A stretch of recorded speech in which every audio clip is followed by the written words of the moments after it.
Hello, everybody.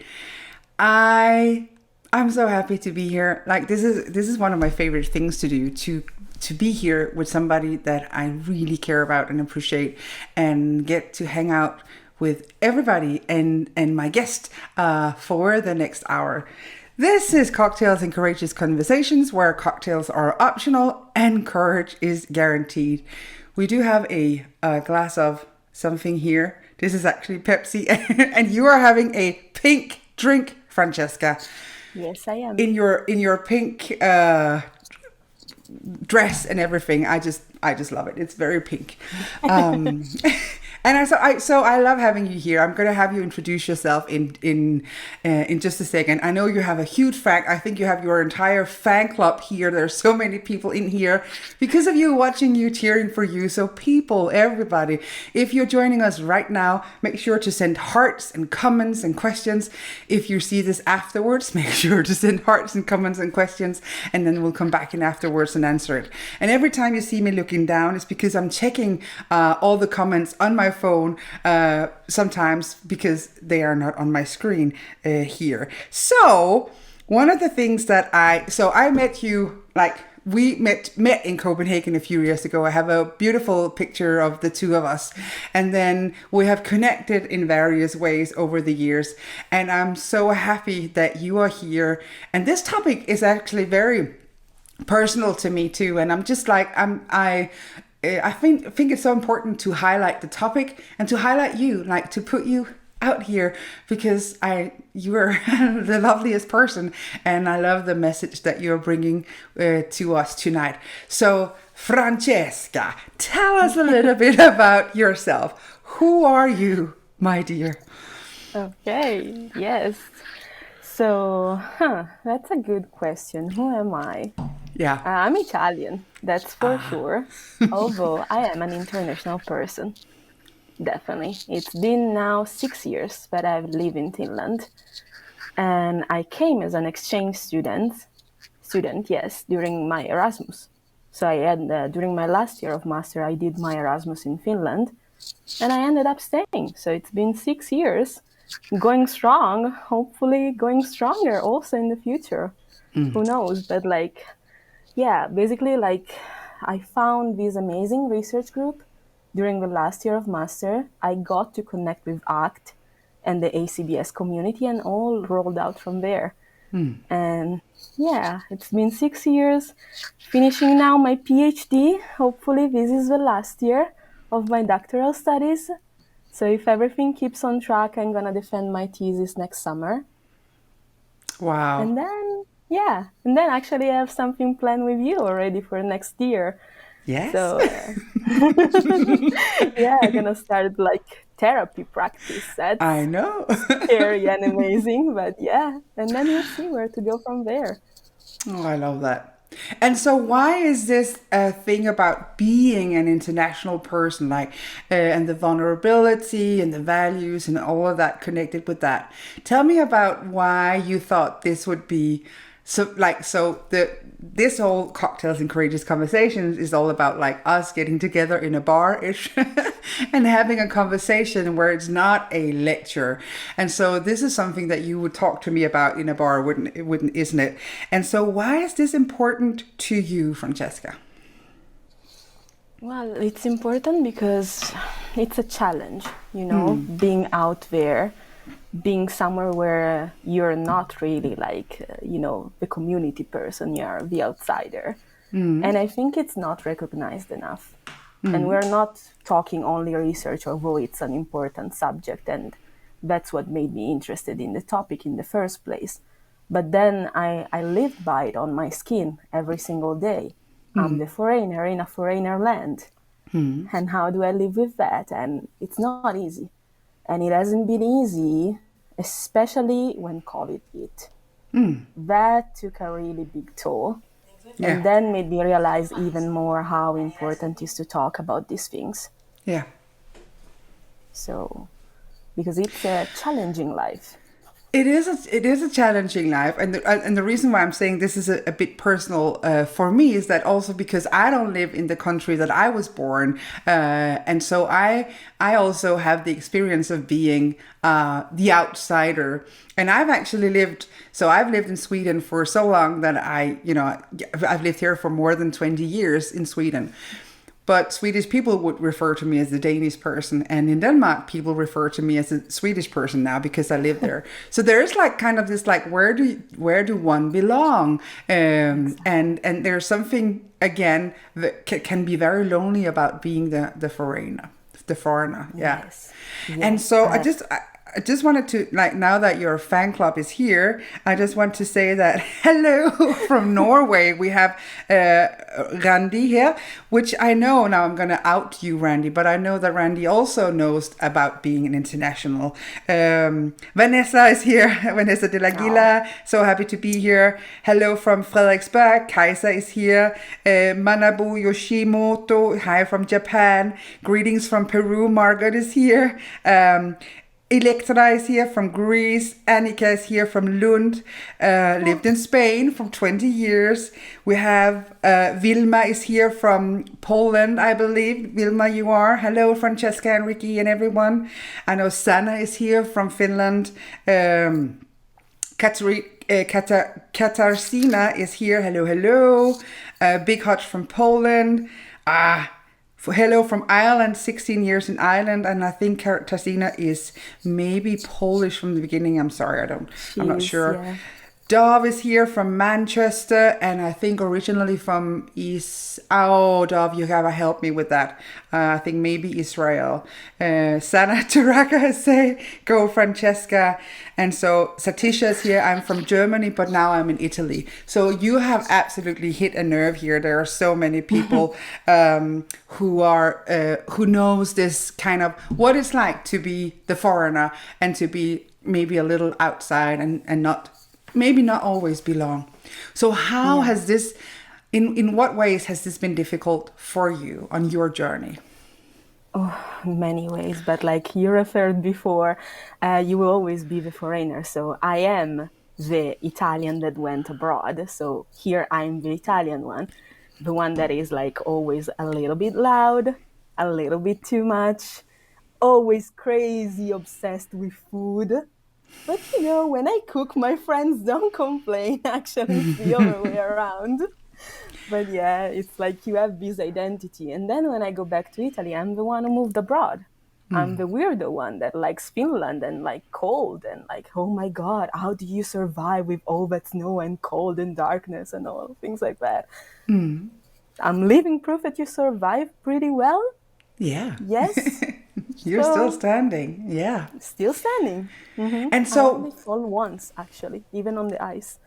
You only fell once. And so before we started the camera, you and I, we just had a little chat and we said like, this is a story about vulnerability. This is a story about connection. And you also said you have the loveliest smile. You said this is also a story about love. And I just noticed that this is something I want to talk about. Like what happened, like tell me the story about love and just tell me about what love is like in your life. Because I just noticed that you said something about love and you just Well, you look like a firework. It's not only my experience. I also interviewed friends. So I have like many friends that I met in the student realm. Like Annika, she's just connected. She was one of my tutees. Love her to pieces. And many researchers. And also like I have friends that I know moved abroad for love. This is not my case, but I happen to have found love on my way also. So now I'm also in a relationship, international relationship. And that's another thing that adds on to these things. How are you going to live with that? What are you going to do? You don't know. Yeah. Exactly. So it adds on to that. And then another side of love could be family. Yeah. You always feel like you're leading a double life in the beginning. So you have like your emotional baggage, like your old relationship back at home in Italy. and like, family. I have my dog there, which lives with my mom. I have my best friends there. And then you come here and I love my job also. I love what I do. I love learning. But you always feel like you lead this double life and you really don't know where you stand. Although another story about like connected to this, the love part, I think I am a much better daughter. I am a much better sister with a little bit of distance. Does that Okay. make sense? It makes The great sense. distance, yeah. I think the distance helps also. And It there's something. creates different layers in the relationship. It does, and so this is something that I really like, that you brought up, like the love part, because and so many people may have moved country because of love, maybe because of work or for any other reason, and so and if you do then find love, whether you moved or but if you didn't, if you find love in the country that you moved to, it that even might complicate things as well, doesn't it? Because you might then you have more people in the context that you have to navigate. So in my case, I have children with a Swedish man, and so when we were divorced, I couldn't just take my children and go to Denmark. That wouldn't be fair. So there is something that can be very vulnerable and very complex within this entire being an international person. And I'm really wanting to hear also from the people who are here saying that Scotland. I just saw the dove set Scotland, Israel, and England. Yeah, that's it. And so there are so many people here who knows what it's like to be an international person. And so if you would be willing, please share like your struggles in the comments if you wish to, so that we can like all talk about these struggles, and also of course the fantastic. There's also a lot of fantastic things about moving abroad, isn't there? It's not only struggles. Yeah, no. It is, and it can be very amazing too. And I think what you said in the beginning, that there's this is an important topic that we may not shine a light on as much as could be needed. Yeah, exactly. And so what are you hoping? So once we have closed the bar tonight and had a drink and had a talk and connected with our friends from all over the world, like in what way are you hoping to touch the hearts of the people who are with us tonight? This is a thing that often comes up even when I teach to students. I think that like even if you're just there to open up the space for conversation and make someone, anyone, any of the people that are here tonight or any of the people that are watching this later, make them feel not alone. Yeah. Create and build this community, this surrounding, and like, okay, then it's not just me. I'm not the one that feels wrong. I'm not the one that is mistaken. I'm not the one that is, a burden or whatever. Yeah, I would like to open up this fact that, it is a challenge, but it can add so much more meaning. And I love that you said that, because that was one of the things that we talked about also before here, like having, so again, if one knows that feeling of being an international person with everything that it brings, including the loneliness, I think this is so important to know that people are not alone. And now we have each other. We've always had each other, but because now we know, and that there's something precious about, I think, thinking about that there are many others in one situation that knows exactly what this is like, and that we can connect internationally, like regardless if we are international people or not, that we are not alone in this world. But this particular struggle, if it is a struggle, but this particular situation is known by many. Yes. And even if, I have so many international people, among my friends, I literally, like, I think I know someone from every corner of the world. And like some people like Vanessa, some people like Manabu, we get together. We connected like through the, what was that? Like the networking event during the World Conference. And like we have been meeting each other like steadily, like maybe once a month or something like that since then. And like they live in their own country, but like creating this international bubble is not just for the people moving abroad. It's for the people that are curious, you Yeah. know, for the people that want to open up, be open-minded, be brave, curious, all of that, be adventurous, you know. Using English as a second language is not easy. No. There was Manabu on air. He did a presentation like at the last ICBS conference in San Francisco, and it's like he improved in his English like so damn much. I always tell him like, you are a force of nature. Wow. And that is like, you know, make that community so important. I love what you're saying about community, and that like everybody's welcome to this. Everybody's welcome, and everybody is welcome to this conversation, regardless of you're an international person or not.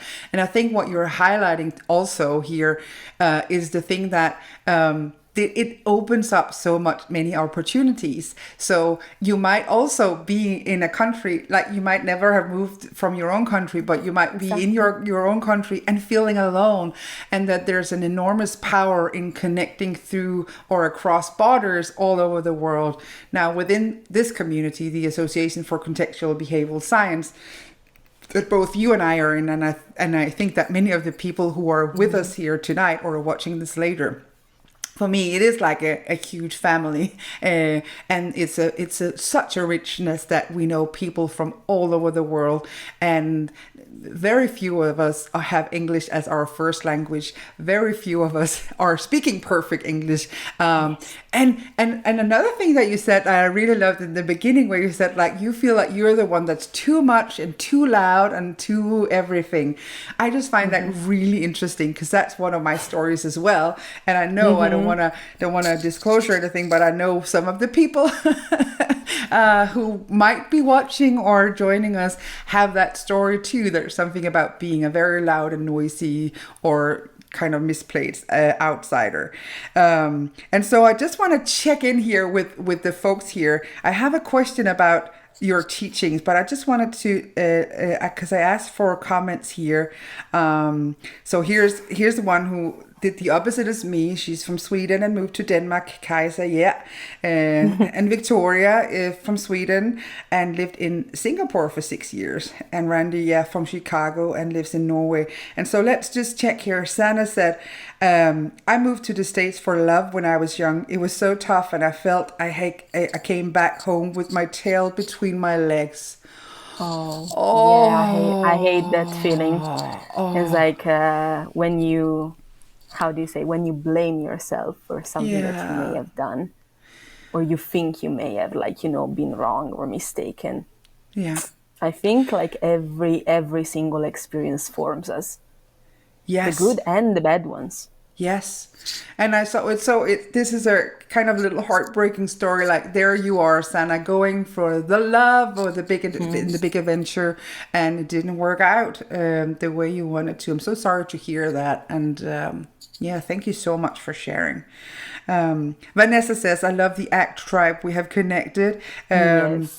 And then I have Wilma as a Lithuanian, yes, who has lived in the UK with family for 7 years. Everything you say makes sense to me. I enjoy living here, yet I have the feeling sometimes that I don't fully belong anywhere. Oh, thank you so much, Wilma, for sharing that. And here's Randy saying, I feeling a bit misunderstood in communication, even though I speak Norwegian like a Norbaga, which I don't understand, but that's Norwegian, I guess. Still, at the age of 61, came here first time at 12 years old, live here since 1989. Also, I have traveled a lot and seen the world. Mostly my mindset can sometimes be my worst enemy, so I'm very aware of how I portray my voice and body language. Yes, there are so many, also like cultural, isn't there? Context to take into account. one of my struggles, I just thank you guys for sharing. I just want to say that.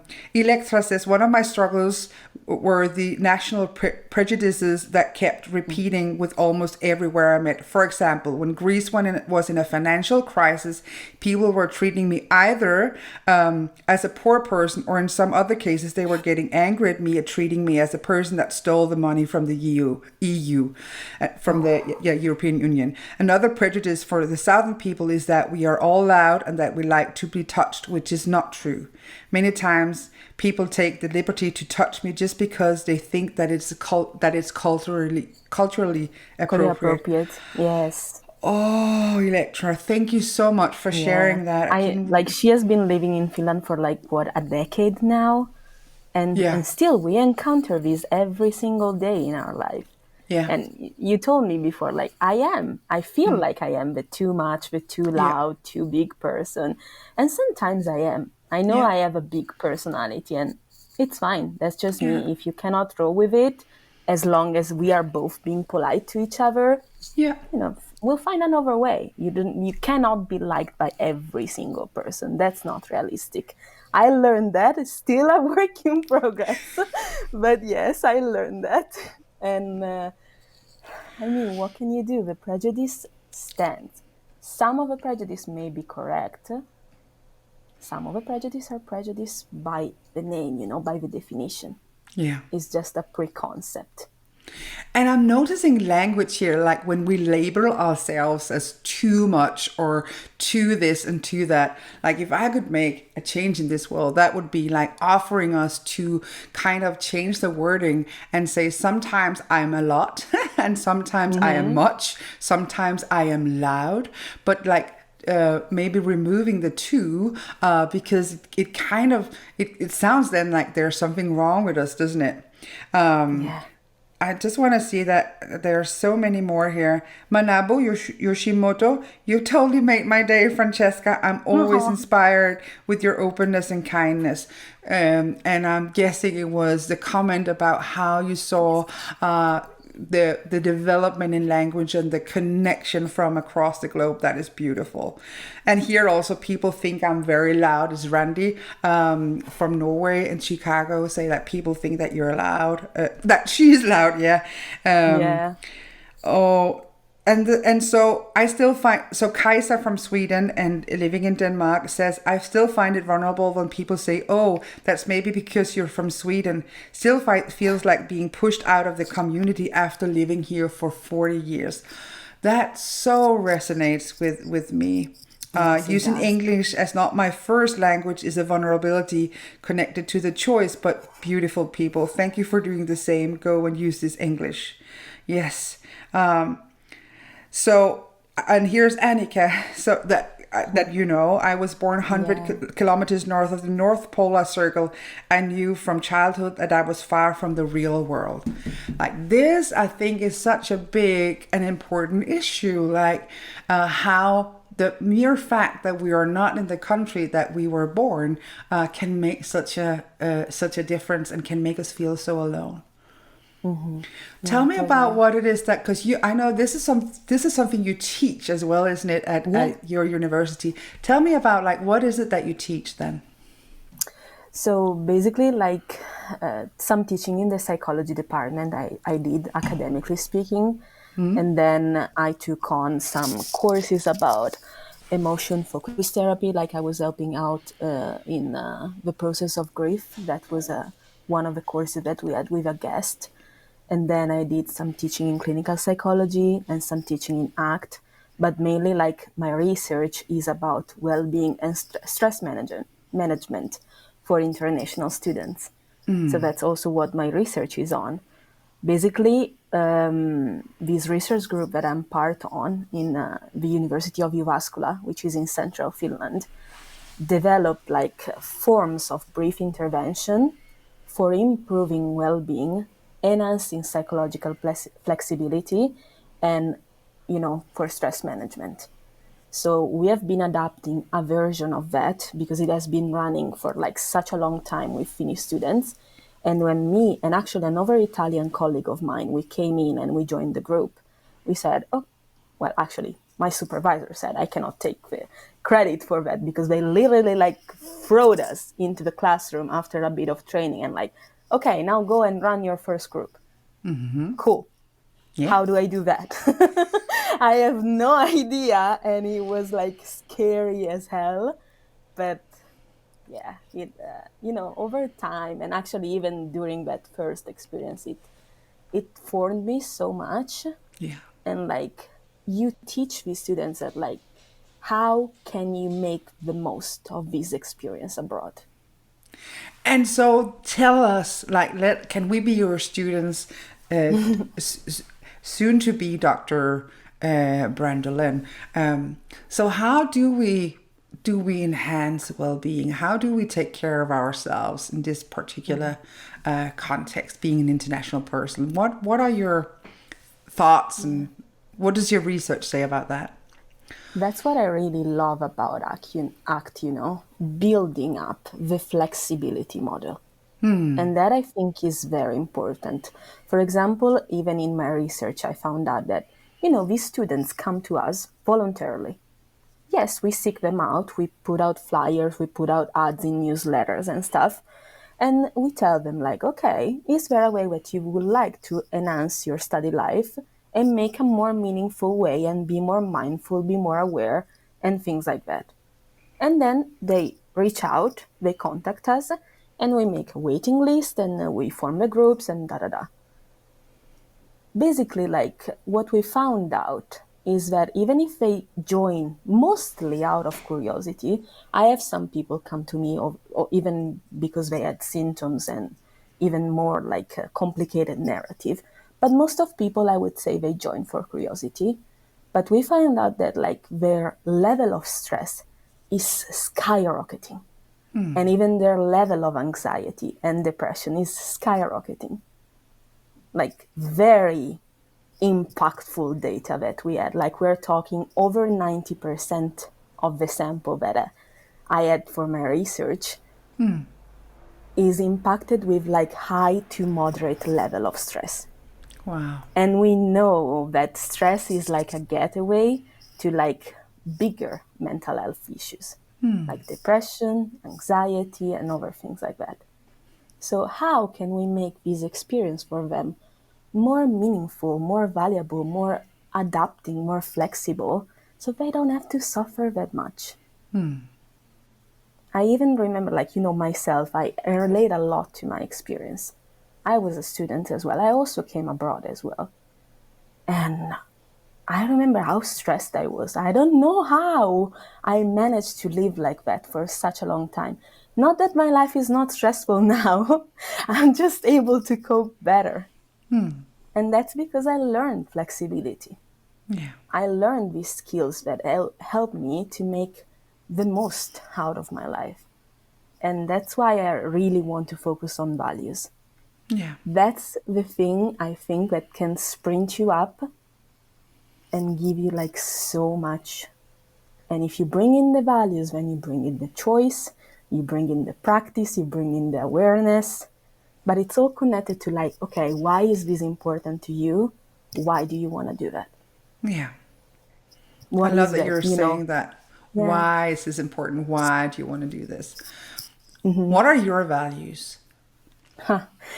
Many, but definitely like, I think my biggest value is being helpful.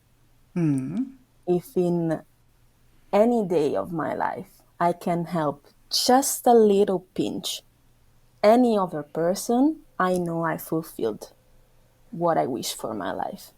Yeah. Being helpful. Yeah. I always wanted to be helpful. As far as I can remember, even like, there was actually a question in my Finnish class the other day, and it was like, what was your dream job? And my dream job in the beginning was like being a social worker, because one of my best friends is adopted. And like, I know her story that it was very complicated. She was coming from a very violent family and she got adopted by my aunt. Like, actually, she's not my aunt. She's a family friend, but I call her auntie. That's how close we are. And like, I call her my cousin. And I remember that I wanted to help people like her. So the social worker was the first idea, and then through high school and university after, it translated into psychology, and then researcher, and then who knows, maybe therapist. And so I just wanted to notice that you said that you're about, like, there are many values, but one of them is to be helpful. And I'm gonna say I know another one that we have spoken about in other contexts, like being brave. Yes. And so I just wanted to take a moment and say, look at you now. Like, here you are on air, and this will be seen and is seen and will be seen by many, many people. And I think I share the audience perspective. I hope people agree with me when I say it's so helpful to hear about your experience. It's so helpful to see that you are here and that you are, and also very soothing to know that we're not alone and that you're actually researching and teaching this where you are. And also being brave, because I know it wasn't, it may not have been without nervousness to come on in here tonight. And so right now, like, the being helpful and being brave at the same time, it's very, very inspiring. And there are so many comments here coming in here. And I also just noticed one from Casper saying that I know this struggle as well. Like, Casper says that you don't have to have been living abroad.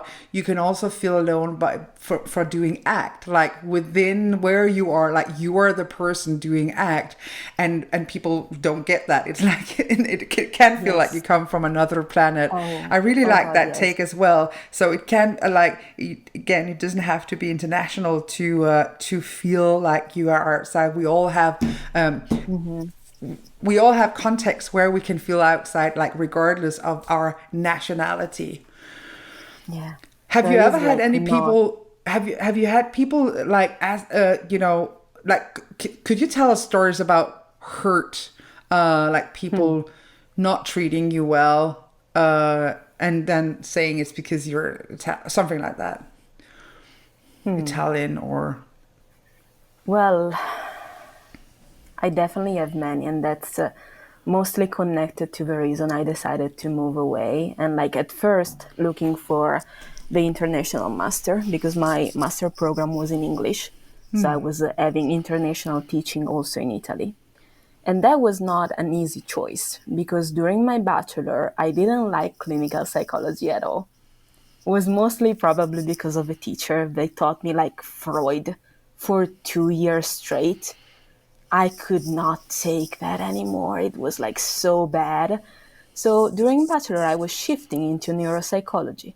That was my main focus. I did a lot of did a lot of neurotransmagnetical, neuromagic, and blah, blah, blah, all that kind of stuff that now I almost don't remember anymore.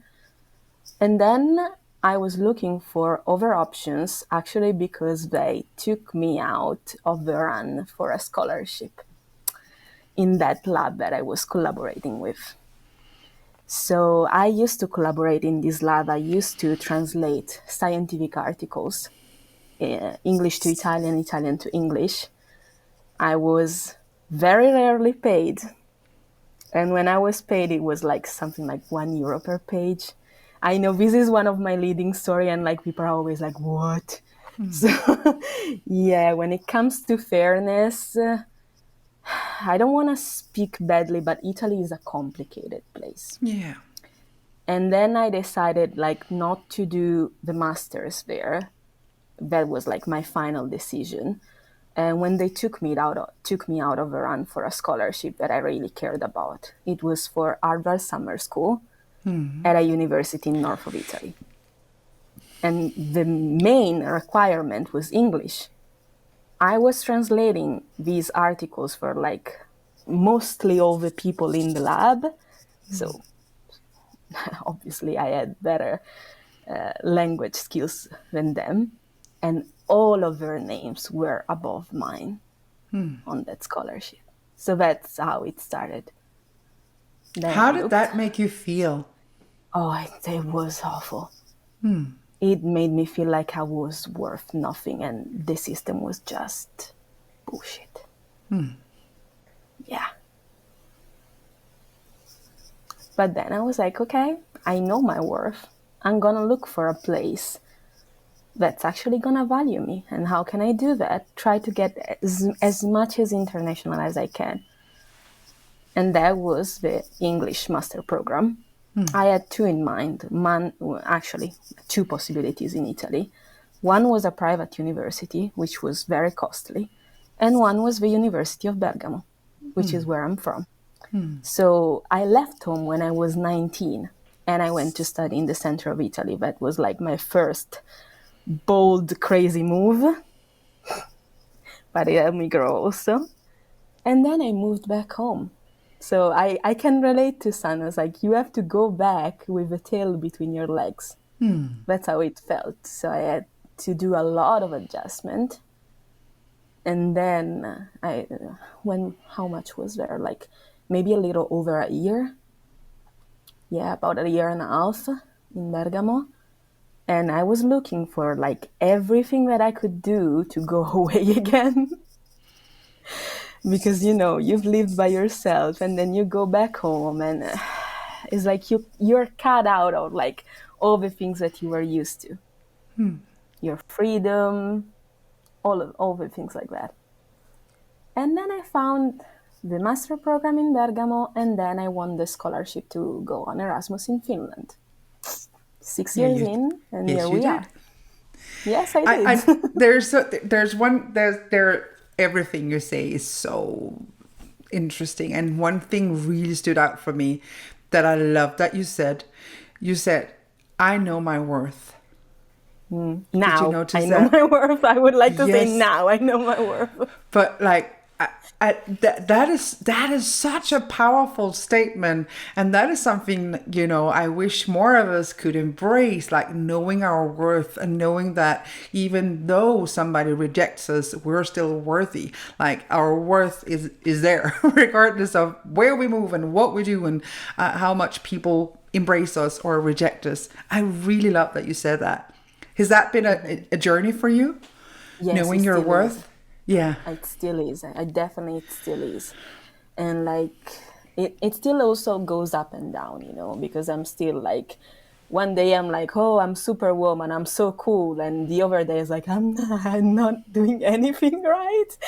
I don't know how I landed like this PhD thing and all of that. So you go through lots of ups and downs, but Yeah. that's part of life.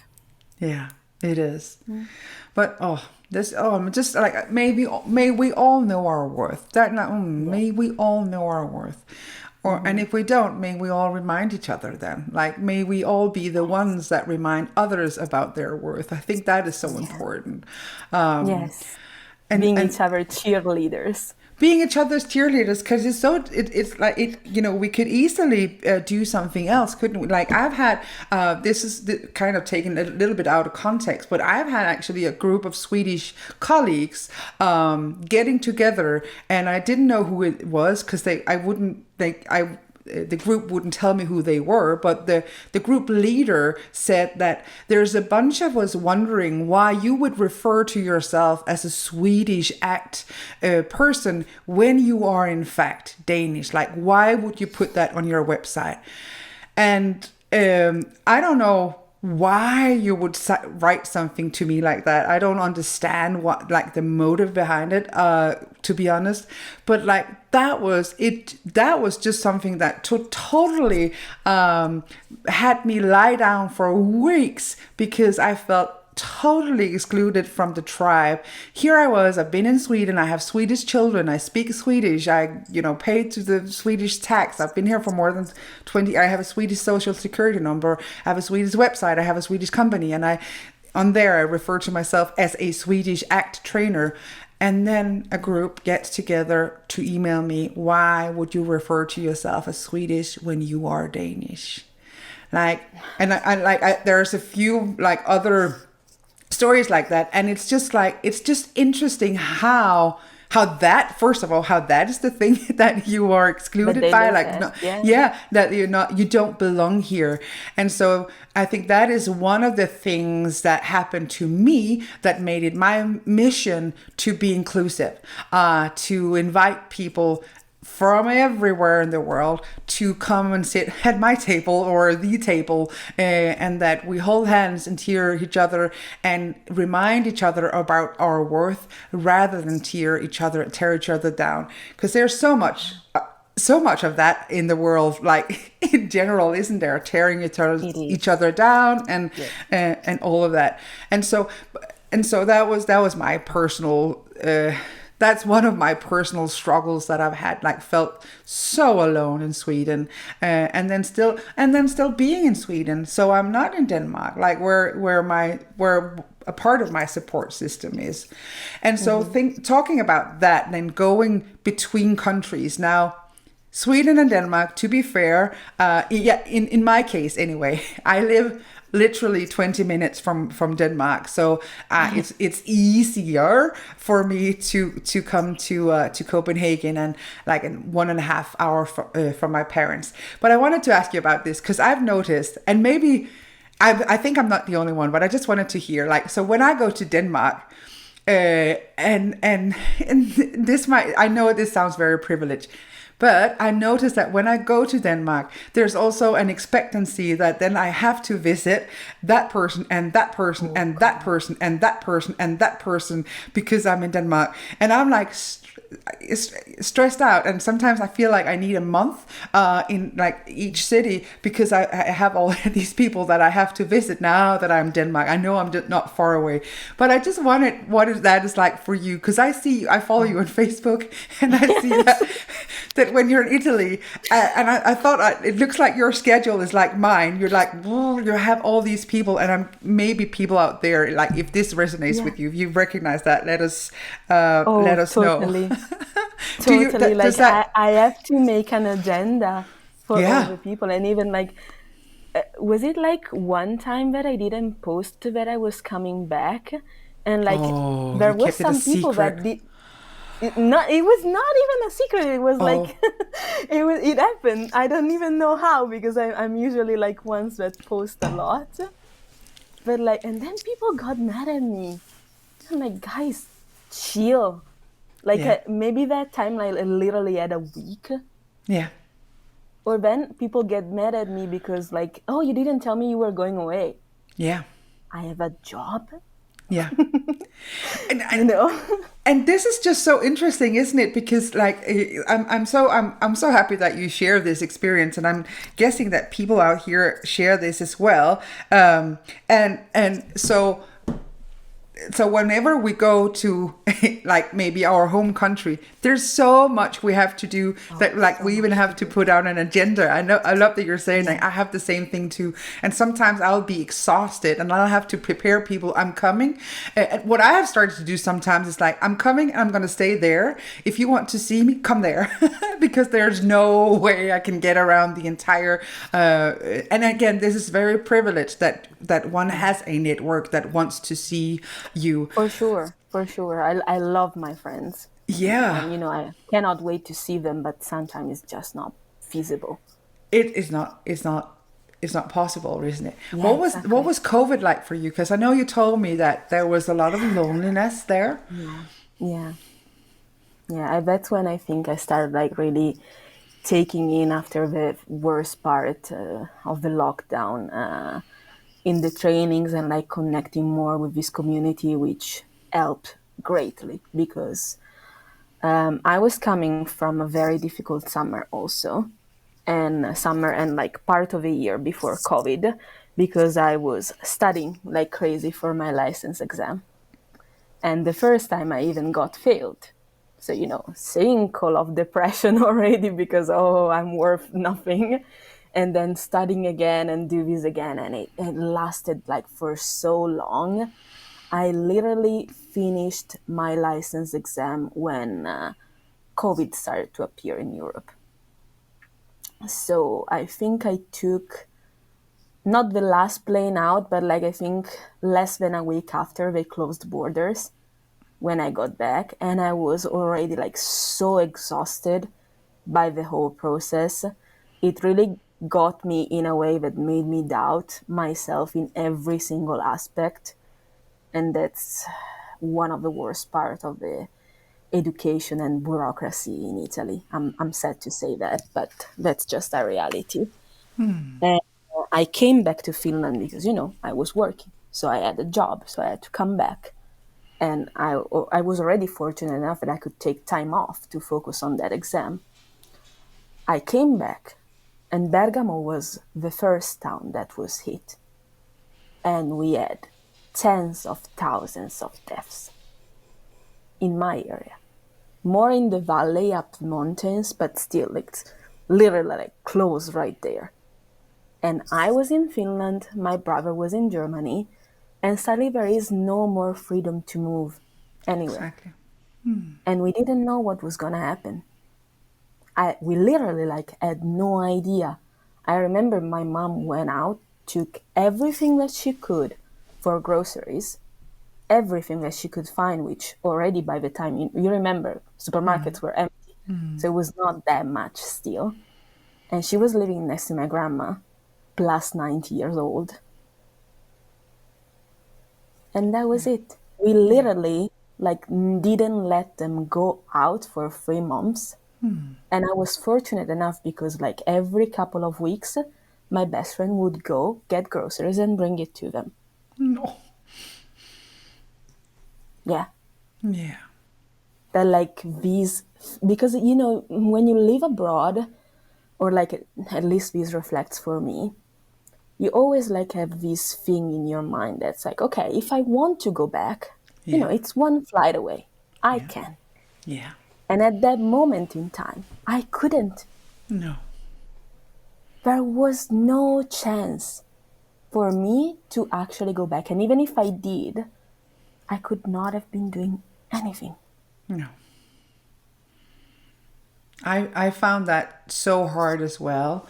It was insanely hard. Yeah, not going back to your original country, and for me, so I could, like, because I have a Danish passport, I was allowed into Denmark, but I couldn't bring my children, and so for a long time, my children didn't see their grandparents other than on FaceTime, because we couldn't go between the countries. And then if I had to go to Denmark for some reason, my children were left in Sweden, and I'm like, what if they decide to close the border in that sense that I cannot come back to Sweden because I have a Danish passport. So I felt so remote from my family and my friends in Denmark during that time.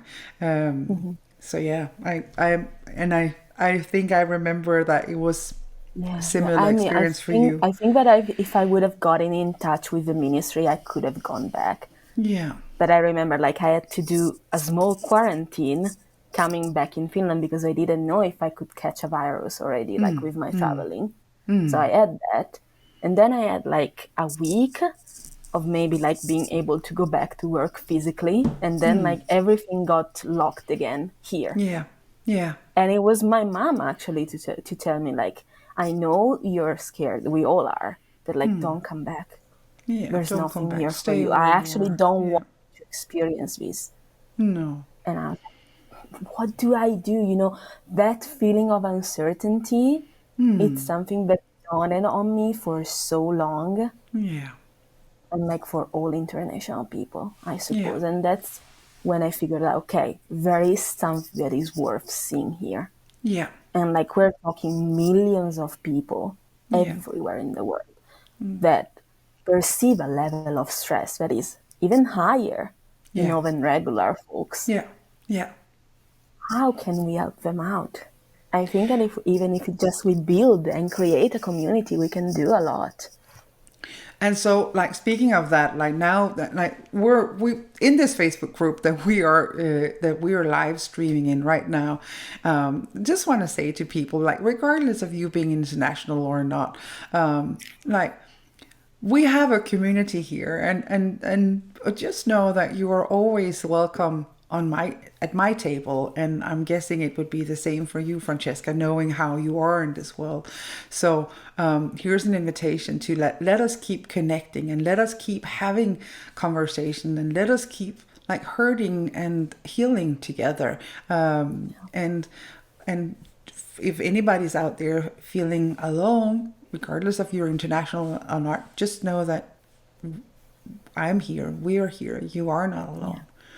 Yeah, And so here, Francesca, what would you say now to the people who are here listening to you, or listening to us, and they're international, and with all of the struggles and the amazingness and everything, like what would your message be here when we're starting to close off? Yeah. First of all, that you're not alone. I think that's the biggest message. Second part would definitely be brave, because like the more risk you put in, the more you can get out of it many times. Even if it's just, experience point, like a video game. Even if it's, you lose one life, but then you gain another. I would have never thought I could be in Finland for like all this time, and I actually see my future here. What does brave mean to you? That's a good question. Brave comes with a lot of vulnerability, a lot of authenticity.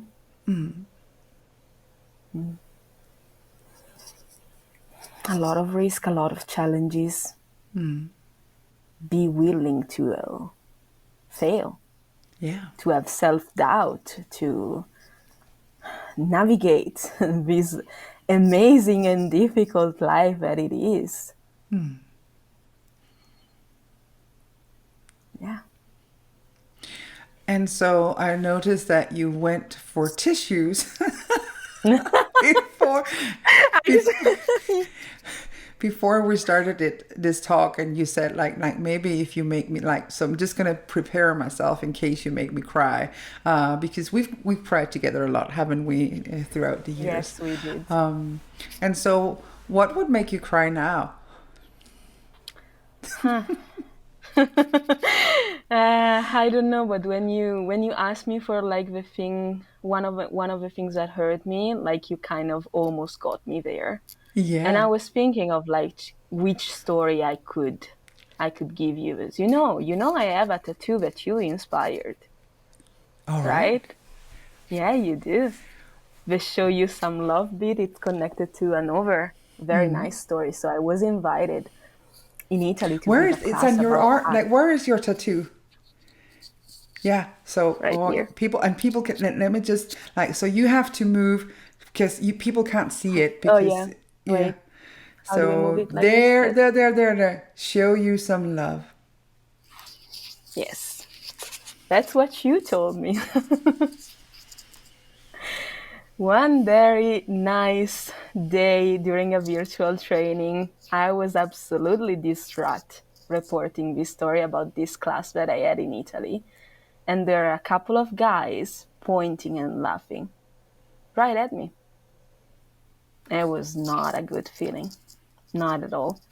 And I remember I reported this example to you. Actually, I think you were doing the first few Cocktails and Courageous Conversation. It was one of those when it was still on Zoom. And like I didn't even like spoke up at that time, the first time. And I only typed it in the chat, and you took it up, and I think I asked you something like, how can I not feel this way? How can I not feel like so wrong, so out of place? How can I ease out the judgment that I feel people give on me? And then you just very calmly said, just show yourself some love. That got me. That gets me every day. That's why this is right here. No, I'm in tears. And so And so the reason why I asked, like, that was a very direct question, like, what could make you cry? Yeah.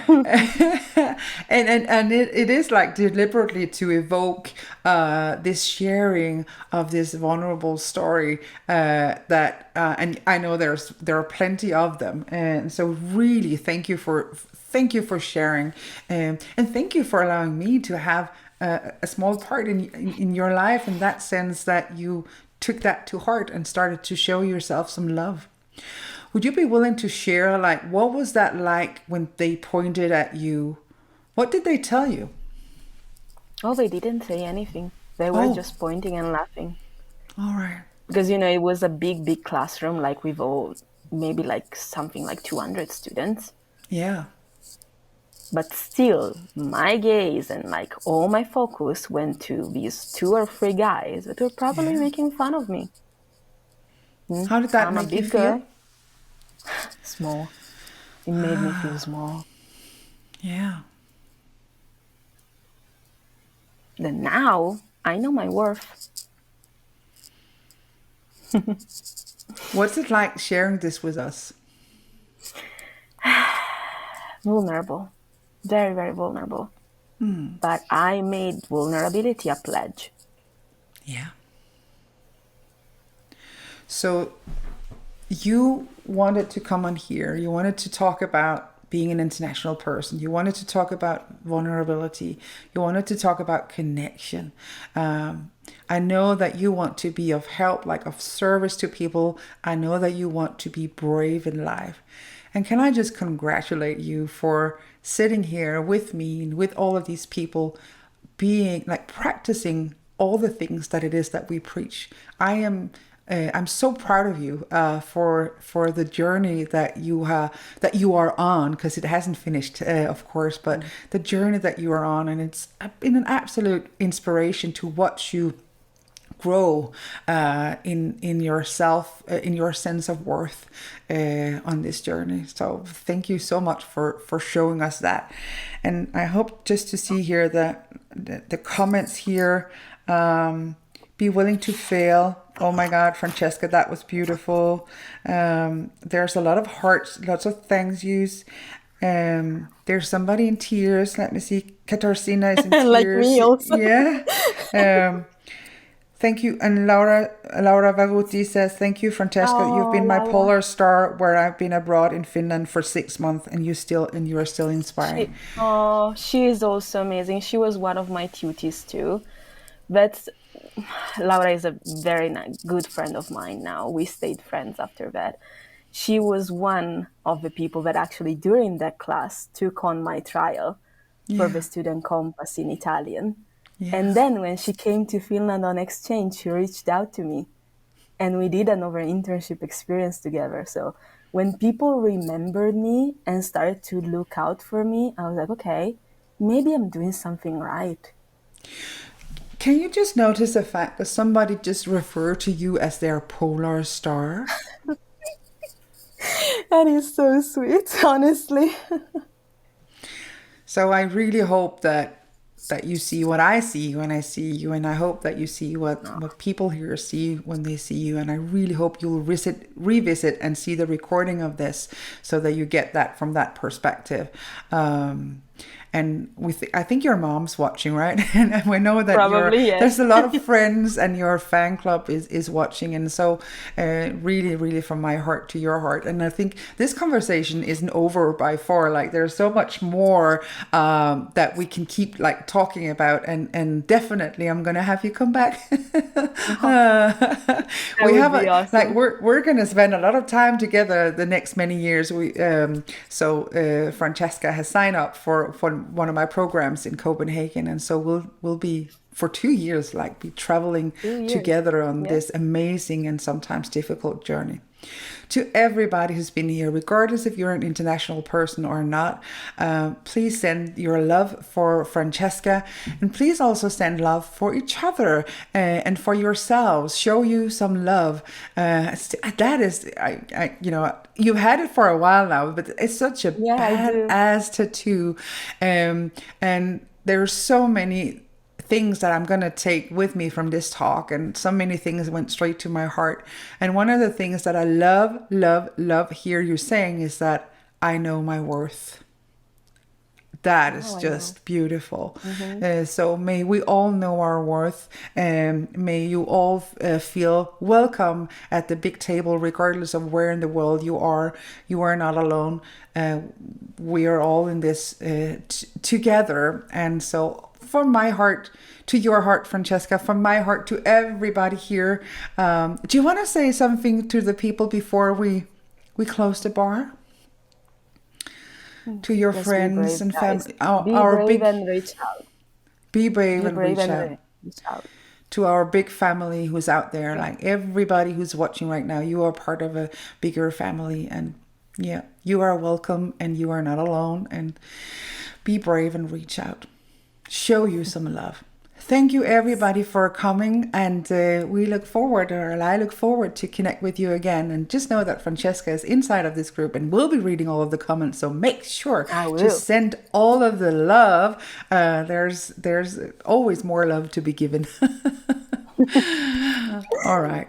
Have a continuous beautiful night or day, or whatever time zone people are in. We wish you all the best. Bye guys. Bye.